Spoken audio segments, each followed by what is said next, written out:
Hello, World Wide Web. I'm Dr. Shado, the internet personality with the best hair.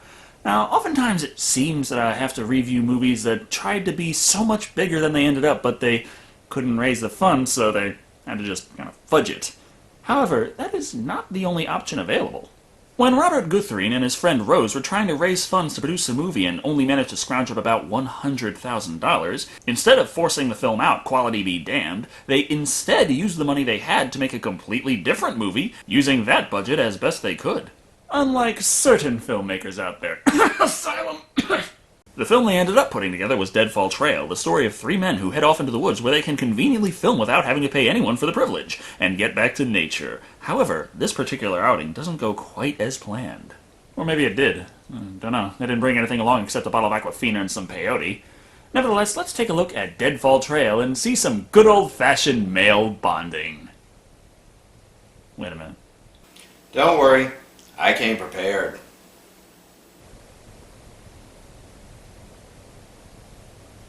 The film opens to Kevin Gray Schneider as Paul, eagerly getting ready to go out camping with the boys, John, played by Slade Hall, and the hardcore survivalist, Julian, played by Sean Dean, though, to be honest, I think he looks an awful lot like Carl Pilkington. No, when he's traveling. In the Congo! There we go. Nevertheless, after about 3 minutes, they leave civilization behind, and the story of man versus nature is underway, where they will tremble in fear at the awesome power of storms and seek shelter and solace in each other's arms and... Wait. No, that's not it. No, they plan to head out into the wilds for some good old-fashioned hunting. The kind where you don't bother to bring a gun or a bow, or common sense for that matter. And there, we hunt.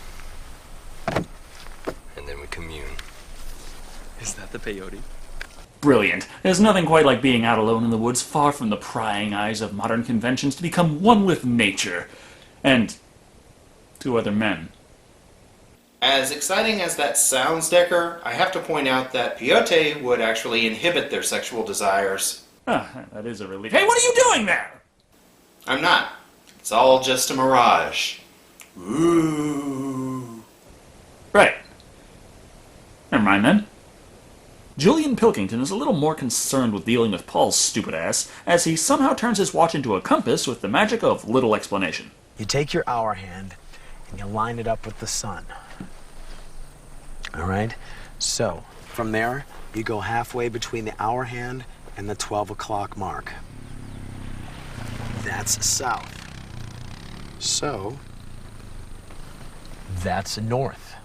Or you could always try that crazy idea of remembering that the sun rises in the east and sets in the west. I mean, it won't be 100% accurate for navigation, but is it really that much worse than the Rolex compass? Still, though, he's not happy. You didn't tell me this was his first time. First time for what? So we get our big character traits for this movie. Julian doesn't like Paul, and Paul doesn't like Julian, but they both like John. Why does this sound like some kind of weird love triangle? These and our garbage bags are all we take with us. And the peyote. No reason to be out in the middle of nowhere starving to death and getting dehydrated unless you're tripping balls as well, am I right? Not taking the map along is a reason for Julian and Paul to scream at each other a bit, further establishing their rocky relationship. Now we're not taking the map. You know what? Fuck the map. Good. It's settled then. How useful was the map going to be anyway? Here's an easy version for you to remember. Over here we have nothing. There's some rocks and shit. Got some dirt over here. And that's more nothing. So by just the water and trash bags, they meant large satchels and knives as well as they head out into the wilds, stopping off for a bite to eat. Oh, that's nasty, bro. That's sick. I can still hear it. I guess it's true. No matter where you find yourself, there's always a McDonald's. But yeah, we get our obligatory bug-eating scene as they dare to push the boundaries of living on the edge. Oh my, such bravery! Do you know that to support the actors for this courageous scene, other members of the crew also ate the mealworms? Yeah, plain, over-the-counter, regular-ass mealworms. You know, roasted, they're kind of nutty. On the flip side, in Vampire's Kiss, Nicolas Cage actually ate a live cockroach. That was impressive. And while they are to bring only water, trash bags, and their handy bag of tricks on this trek, that doesn't mean they can't loot the random convenient abandoned equipment for spare tools. That's not going against what they said 5 minutes ago. No. That's a loophole. I'm sure that they can at least make it 15 feet before I have to... Much rather eat a bug. I would eat 5 bugs before I eat a shrimp. You're kidding. For all intents and purposes, crustaceans are sea bugs. Damn it.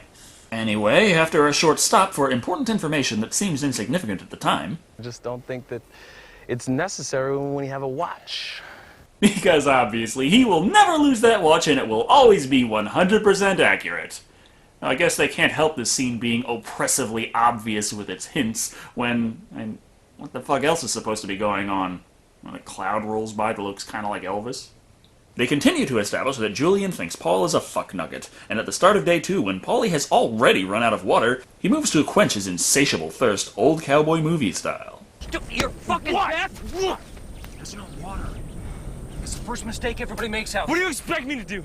It's true, cacti, while everyone knows it's full of water, is actually full of a toxic, highly acidic substance that causes nausea and diarrhea.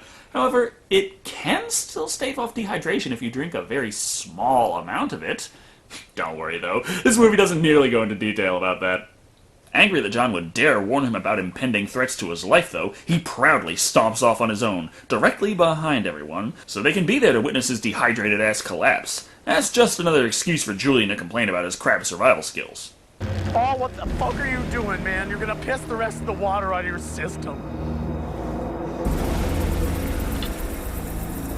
Is anyone going to point out that drinking urine is also not an effective way to stay hydrated?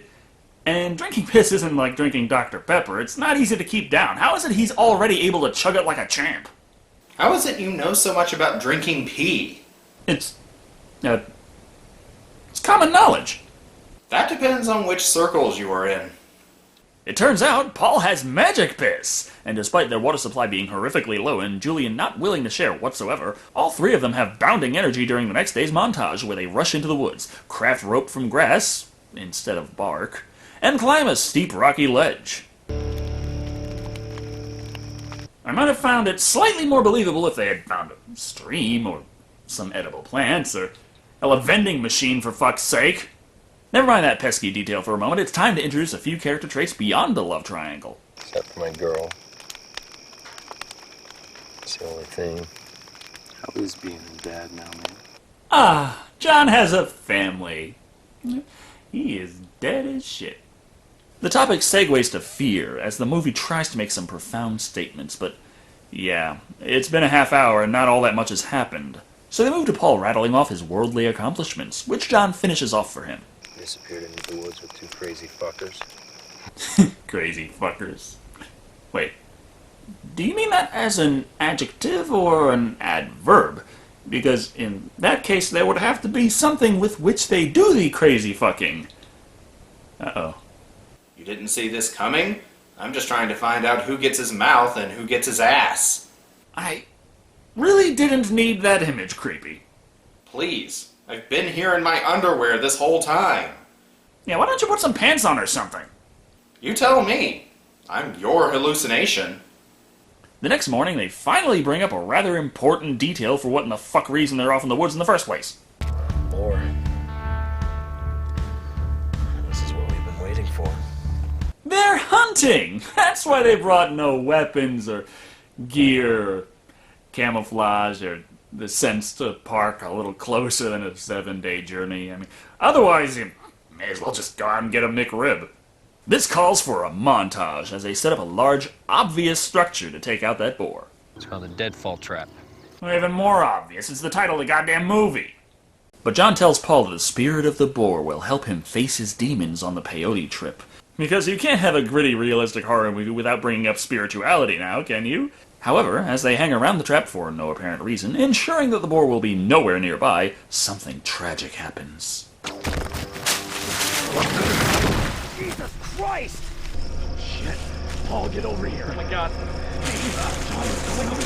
Oh my god.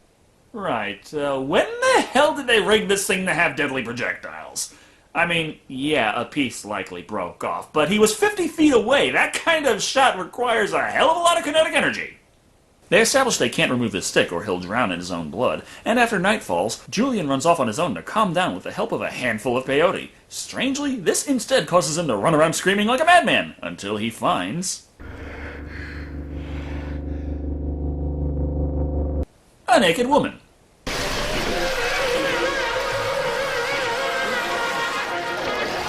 Who he starts fucking in a pool of blood. Scratch that. He's fucking a dude in the pool of blood. Decker, are you sure this isn't supposed to be a gay porno? No, it's a horror movie. Really? It's got about equal parts of both genres so far. After Julian is done fucking around, he returns to establish that, yes, he still doesn't like Paul in the slightest bit. However, the important thing is for them to build a stretcher so they can move John out of the woods. Thus begins the walking, which obviously runs into trouble because pansy-ass Paul just doesn't have the strength. This means Julian has even more opportunities to yell at him. You have everything to do with this. Everything! You just better keep him alive. It's the least you can do, you piece of shit. It reminds me of this one guy I used to work with, and it didn't matter what I did. Everything was always my fault somehow. And whatever happened to him? Oh yeah! There was this video someone had of him fighting with another employee. Funny thing, that. Another night passes and they're back on the haul. But what would they happen to find on the way back but a river? Which tells me that they're heading the wrong way. They didn't encounter any water sources on the way in, and it hasn't rained, and I think it takes more than a couple of hours for a dried-up riverbed to be flowing quite this much again. But never mind that, they can finally rehydrate after having those 3 bottles stretch for 9 days, and what little other water they acquired courtesy of condensation. So now everything looks good. They'll get back to the car and safely... Oh, Jesus, he took it out! Shit! Fuck, he took it out! Or not. Why the fuck did he do that? It's been stuck in him for 2 days now. You'd think he'd be used to it. Is this that normal horror movie thing where the characters do whatever it takes, no matter how stupid, as long as it progresses the plot? Because they can't find the spike and have no idea how to cauterize a wound with their handy campfire, Julian tries his hand at some Stone Age medicine.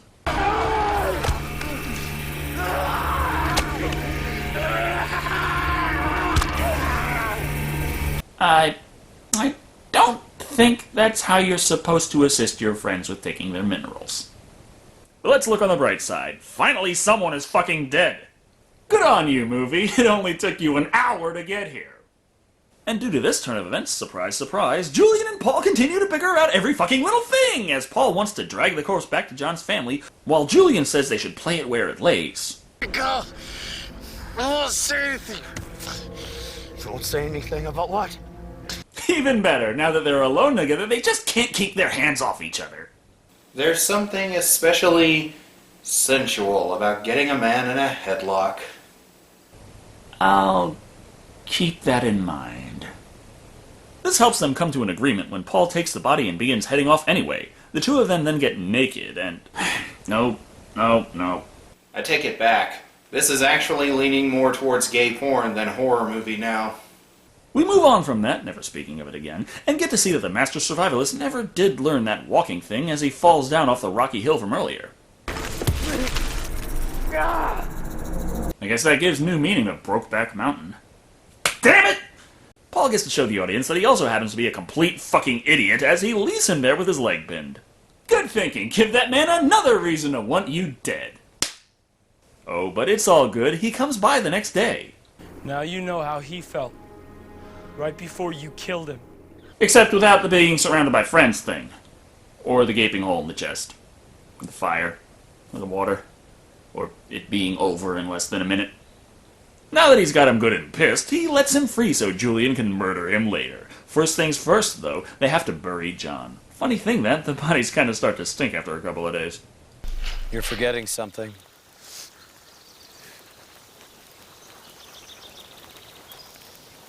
But trust me, I know just how long this movie has been going on for. Next to nothing has fucking happened.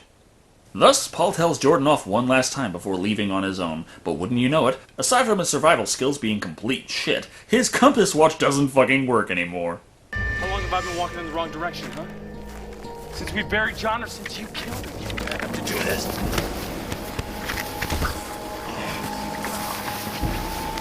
Being lost and alone in the woods, he must find solace in this man's big, strong arms and... Wait a minute. Don't worry, Decker.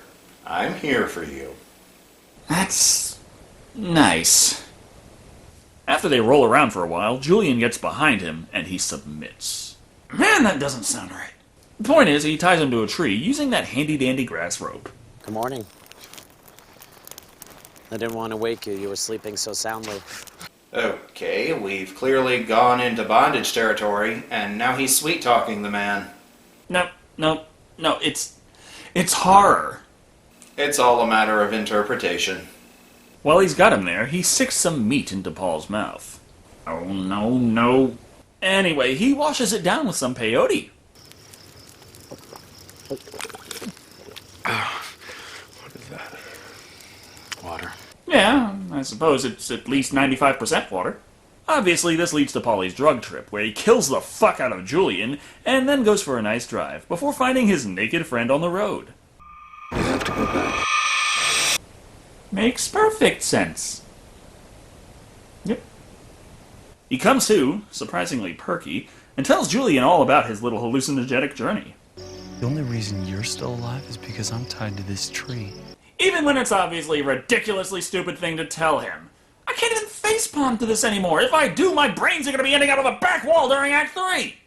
Because Julian takes this obvious threat as a cue to cut Paul loose. Why? Oh, so they can hunt each other down. But Paul runs into a problem.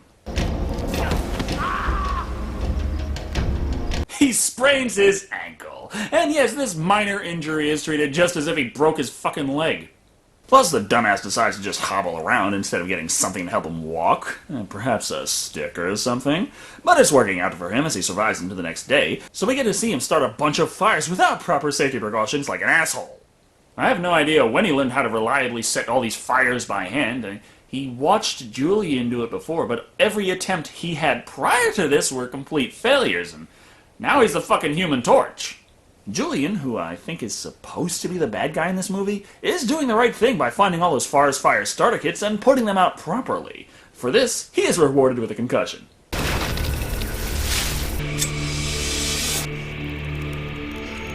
If you weren't going to finish him off, why bother luring him into a trap, nitwit? Oh, it's so he can tie him up and cook him breakfast too!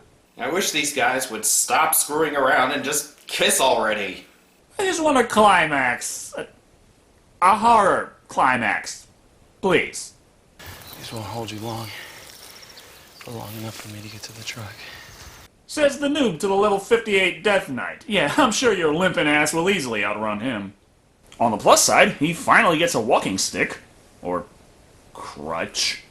I swear, next he's gonna try ordering a pizza by carving a numeric keypad into the side of a tree. And in a totally random, unpredictable twist ending, Julian happens to catch up with him. Oh, damn it, don't cut away! He was the one I wanted most to see die this whole movie! Who says he died? They cut to black. That leaves it all up to the imagination. No, I don't want to hear about what goes on in your imagination, Creepy. Nice shifting the blame. I'm your hallucination, remember? We fast forward to day 34, from day 17, so that's 17 more days. Could have tried something a little more random.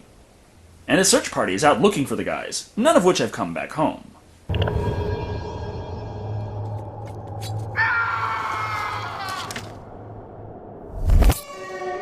Okay, did he kill him, or did the guy just faint because of naked Julian?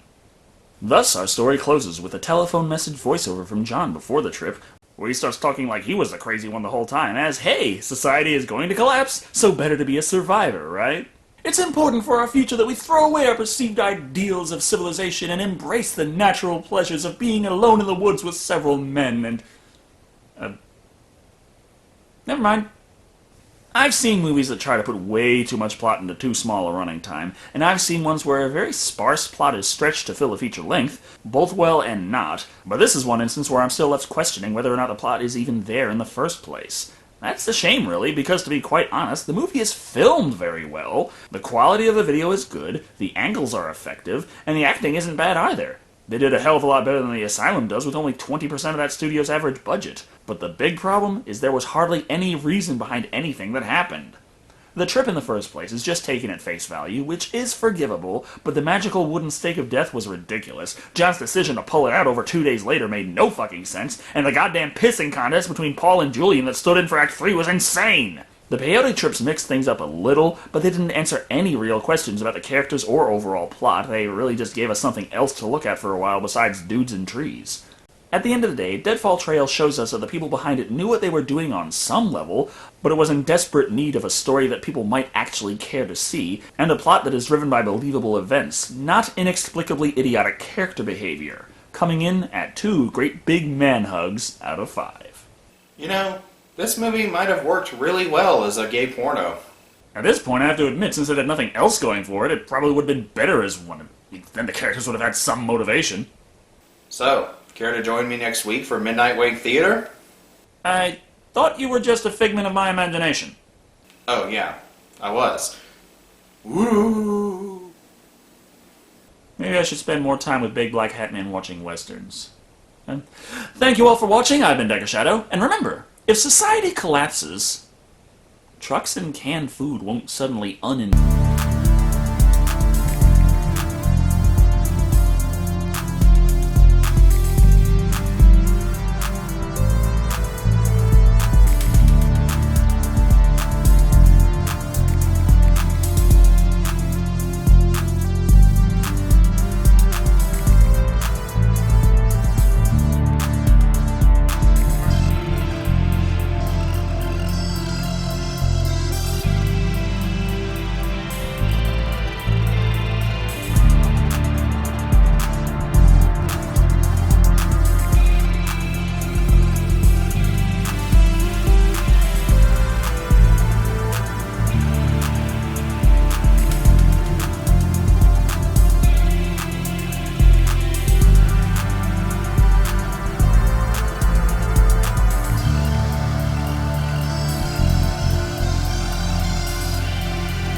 I can't believe what I've put in my mouth so far this trip.